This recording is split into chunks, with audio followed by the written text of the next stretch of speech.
பாக்குறீங்க நீதிமன்ற பெரிய தலை இறக்கி இருக்கீங்க அண்ணா பெண்கள் நலன் கருதி சாட்டையடி போராட்டம் மிக பிரமாதமா எந்த அரசியல்வாதியும் செய்யாத சாதனையை செஞ்சிருக்கீங்க. ஆனா இதை கிரிட்டிசைஸ் பண்றாங்க. ஐயா சாதனை எல்லாம் எது இல்லைங்க ஐயா. என்னோட ஆள் மனதிலிருந்து வந்ததை நான் செஞ்சிருக்கிறேங்க ஐயா. அந்த பாதிக்கப்பட்ட பெண்ணினுடைய ஒரு சகோதரனை நினைச்சுங்க ஐயா. அரசியல் தலைவராக பார்க்குறீங்க, அதை பாதிக்கப்பட்ட பெண்ணுடைய சகோதரனை நினைச்சிங்கன்னா யாரும் தப்பாக பார்க்க மாட்டாங்க. அரசியல் தலைவராக பார்த்தா நம்ம அரசியல் பிடிக்காதவங்க 2 பேர் கிரிட்டிசைஸ் பண்ணுவாங்க, எதிர்கட்சி நண்பர்கள் பண்ணுவாங்க. அதனால் அரசியல் தலைவராக பார்க்காதீங்க, பாதிக்கப்பட்ட சகோதரியினுடைய அண்ணனா பாருங்கள். அப்படி பார்த்தீங்கன்னா பார்வை மாறிடுங்கண்ணா. அண்ணா கேளுங்கண்ணா.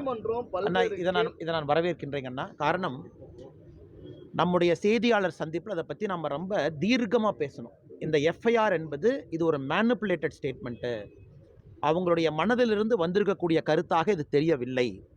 இதை படிக்கும் பொழுதே டிஸ்ஜாயிண்டடாக இருந்துச்சு. இன்றைக்கி அதே கருத்தை மாண்புமிகு உயர்நீதிமன்றத்தினுடைய நீதிபதிகள் அவங்க சொல்லியிருக்கிறாங்க.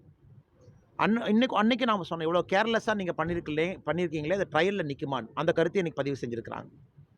மூன்றாவதாக ஒரு சாட்டையடி தீர்ப்பும் கொடுத்துருக்குறாங்க. அதாவது பாதிக்கப்பட்ட பெண்ணினுடைய personal details, name, father's name, ஊர் எல்லாமே அது ரிலீஸ் பண்ணதுக்கு உடனடியாக 25 லட்சம் ரூபாய் நஷ்டீடு கொடுங்க, பெண்ணுடைய கல்வியை வருகின்ற காலத்தில் கம்ப்ளீட்டாக எடுத்துக்கங்கன்னு சொல்லியிருக்காங்க. அதை தாண்டி இன்னொன்று வரவேற்கப்பட வேண்டிய விஷயம், எஸ்ஐடி கான்ஸ்டியூட் பண்ணியிருக்காங்க. 3 IPS officers, all woman team. அதுவும் ஒரு பெரிய நல்ல ஒரு செயலாக நான் பார்க்கின்றேனுங்கன்னா. திங்கட்கிழமை அன்னைக்கு national commission for woman all India fact finding team அவங்க ஒன்று டீம் வர்றாங்க. அதனால் இதெல்லாம் நடக்கும் பொழுது நிச்சயமாக உண்மையான குற்றவாளி யாராக இருந்தாலும் தப்பிக்க முடியாது. ஏன்னா நிறைய மர்மமான முடிச்சுகள் என்ன அவிழ்லதில்லை. அதே நேரத்தில் சென்னை போலீஸ் கமிஷனர் அவர்கள் சொல்லியிருக்கக்கூடிய கருத்துக்கு கூட உயர்நீதிமன்றம் சில இடத்துல தங்களுடைய கண்டனங்களை பதிவு செஞ்சுருக்கிறாங்க. ஸோ மொத்தத்தில் உயர்நீதிமன்றம் தாமாக முன்வந்து இந்த வழக்கை எடுத்து உடனடியாக, ஏதாவது 1 மாதம் கழிச்சு 2 மாதம் கழிச்சு இல்லைங்கன்னா, உடனடியாக சில முக்கியமான விஷயத்த சொல்லியிருக்கிறாங்க. அது இந்த வழக்கை கைடு பண்ணும் அப்படிங்கிற நம்பிக்கை இருக்குங்கண்ணா. அதே போல் நீங்கள் இந்த சாட்டையடி போராட்டம் பண்ணது ஒரு கவன ஈர்ப்பு, அதாவது மீடியாவோட அட்டென்ஷனுக்காக தான் நீங்கள் இந்த மாதிரி பண்ணியிருக்கீங்க. நான் தான் ஏற்கனவே சொல்லிட்டேங்கண்ணா, நீங்கள் அரசியல் தலைவராக பார்க்காதீங்கண்ணா, அந்த பொண்ணுனுடைய சகோதரனாக பாருங்கள், அவ்வளோதான். ஆள் மனதிலிருந்து வரக்கூடிய ஒரு கோபம், ப்ரைமல் ஆங்கர்னு சொல்லுவாங்க. எல்லாருக்குமே ஆள் மனதில் ஒரு கோபம் இருக்கும். சிஸ்டம் ஃபெயில் ஆகும்போது யார்கிட்ட போய் சொல்லுவீங்க? சிஸ்டம் ஃபெயில் ஆயிடுச்சு. நேர்மையாக இருக்கக்கூடிய, நடுநிலையாக இருக்கக்கூடிய காவல்துறை நடுநிலையாக இருந்தாங்களா? இல்லை. எஃப்ஐஆர் வெளியே வர்றதுக்கு வாய்ப்பே இல்லை. எஃப்ஐஆர் எப்படி வெளியே வந்துச்சு?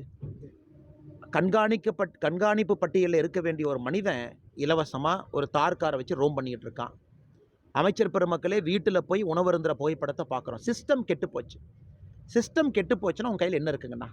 போராட்டம் பண்ணணும்னு சென்னையில் தமிழிசை சவுந்தரராஜன் அக்கா தலைமையில் குழு அமைச்சிங்கன்னா கைது பண்ணி உள்ளே அடைச்சி வைக்கிறாங்க. பேசுவதற்கு எங்கள் கருத்து சுதந்திரம் எங்கே இருக்குங்கண்ணா? எந்த வழிகளுமே உங்களுக்கு இல்லையே. அதனால்தான் இது எடுக்க வேண்டிய கட்டாயம். நாம் இதை ஒரு வேள்வியாக, தவமாக எடுத்திருக்கின்றோம். இது அரசியல் தலைவர்னு பார்க்காதீங்க. ஏற்கனவே சொன்னது போல் பாதிக்கப்பட்ட அந்த சகோதரியினுடைய அண்ணனா பாருங்க. டெல்லி செல்லும் நோக்கம் அண்ணா, நாளைக்கு all India level state president's meeting ஐயா, மெம்பர்ஷிப் டிரைவ் ரொட்டீன் மீட்டிங். ஆமாம். திருமாவளவன் என்ன சொல்லியிருக்காப்புலன்னா, இந்த மாதிரி நீங்கள் ஆல்ரெடி அரசு உடனடியாக ஒரு தடவை கைது பண்ணியிருக்கு, அதனால கைது பண்ணாடி திருமாவளவன் தமிழ்நாட்டில் தான் இருக்காரா இல்லை ஆகாசா மாதிரி ஒரு நாட்டில் வாழ்றாரான்னு எனக்கு சந்தேகமாக இருக்குது. தமிழ்நாட்டு மக்கள் எல்லோரும் இதை பார்த்து என்ன நடக்குது, என்ன வழக்கு, என்ன நடக்குது, எதுவுமே நடக்கலை. எஃப்ஐஆர் லீக் ஆயிடுச்சு, அந்த பெண்ணினுடைய ப்ரைவேட் டீட்டெயில்ஸ் வெளியே வந்துருச்சு, இவ்வளோ பேசிகிட்டு இருக்கோம். திருமாவளவன் புதுசாக ஒரு தீவு கட்டி அதில் ரிப்பப்ளிக் ஆஃப் தமிழ்நாடுன்னு பேர் வச்சு உள்ள உட்காந்துருப்பாராட்டிருக்கு. எனக்கு அவரை பிடிக்கும் தலைவராக. ஆனால் சமீபத்தில் அவர் பேசக்கூடிய கருத்துக்கள் எதுவுமே எனக்கு பிடிக்கலிங்கண்ணா. ஒரு நல்ல மனிதர், ஒரு கூட்டணியில் இருக்கக்கூடிய இந்த ஒரு செயலுக்காக அவர் பேசுகிறதெல்லாம் எப்படிங்க நான் ஏற்றுக்கிறது? ஒரு நல்ல அரசியல் தலைவரை இந்த அளவுக்கு திமுக கூட்டணியில் திமுக பேச வைக்கிறது நினைக்கும் போது எனக்கு கஷ்டமாக இருக்குது. அதனால் இது திருமாவளவன் தான் முதல்ல கிரிட்டிசைஸ் பண்ணியிருக்கிறோம். இந்த வழக்கு போகிற போக்கு, வழக்கில் வரக்கூடிய தவறுகள், உண்மையான குற்றவாளியை பிடிச்சிட்டாங்களா, முன்னுக்கு முரணாக யார் கருத்து சொல்கிறாங்கன்னா ஹையர் எஜுகேஷன் மினிஸ்டருடைய கருத்தும் போலீஸ் கமிஷனுடைய கருத்தும் நேர் எதிராக இருக்குது. இதெல்லாம் திருமாவளவனே முதலாக கேட்கணும்னு எதிர்பார்த்தேன். ஆனால் இன்றைக்கி அண்ணன் திமுக அமைச்சர்கள் திமுகவுக்கு சப்போர்ட் பண்ணுறத விட இன்றைக்கி திருமாவளவனுடைய சப்போர்ட் அதிகமாக இருக்குது. அதான் எனக்கு அண்ணன் மேலே கோவம். ஒரு நல்ல தலைவர், மக்களுக்காக இருக்கணும்னு பாடுபடக்கூடிய தலைவர், நல்ல ஒரு வாழ்க்கை மக்களுக்காக வாழணும்னு நினைக்கக்கூடிய தலைவர் இந்த மாதிரி திமுக பேச வச்சுருக்கேன். சரி பார்ப்பாங்கண்ணா. டெல்லியில உள்துறை பார்ப்பாங்க. அமைச்சரை சந்திச்சு அண்ணா யூனிவர்சிட்டி விவகாரத்தை தொடர்ந்து பேசுறதுக்கு வாய்ப்பு இல்ல, நாளைக்கு மீட்டிங்கில் உள்துறை அமைச்சர் ஐயா இருப்பாங்கன்னா பேசுவதற்கான வாய்ப்பு எங்களுக்கு கிடைக்கும். கண்டிப்பாக ஒரு நோட் போட்டு நாங்கள் ப்ரீஃப் பண்ணியிருக்கோம் ஐயாவுக்கு. நம்ம கண்டிப்பாக அதை எடுத்துகிட்டு போவோங்கன்னா. அதே நேரத்தில் என் நேஷனல் கமிஷன் ஃபார் உமன் அவங்க எல்லாமே இதில் இறங்கியிருக்கிறாங்க. நிறைய அமைப்புகள் பார்த்துக்கிட்டு இருக்காங்க. உயர்நீதிமன்றம் நேரடி இறங்கியிருக்குங்கன்னா இன்னைக்கு உயர்நீதிமன்றத்தினுடைய தீர்ப்பு பெரிய மகிழ்ச்சியை கொடுத்துருக்கு. முதல் கட்டமாக எதுக்குன்னா அந்த பெண்ணுக்கு ஒரு இடைக்கால நியாயம் கிடைச்சிருக்கு. அது ஒரு ரொம்ப முக்கியங்கண்ணா அது. அதே நேரத்தில் 3 உமன் ஆஃபீஸர்ஸ் எஸ்ஐடி, அதனால் நியாயம் கிடைக்குங்கிற நம்பிக்கை.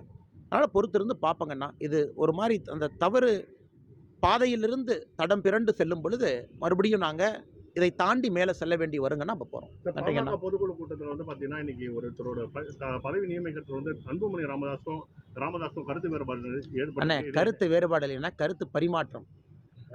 கருத்து பரிமாற்றம். சரி பார்ப்பங்கண்ணா. சரி பார்ப்போம். நீங்கள் போடாமல் இருக்கிறீங்க, நீங்கள் போடாமல் இருக்கிறீங்க.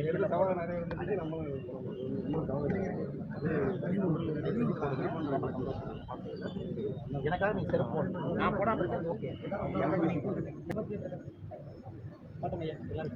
வாங்க.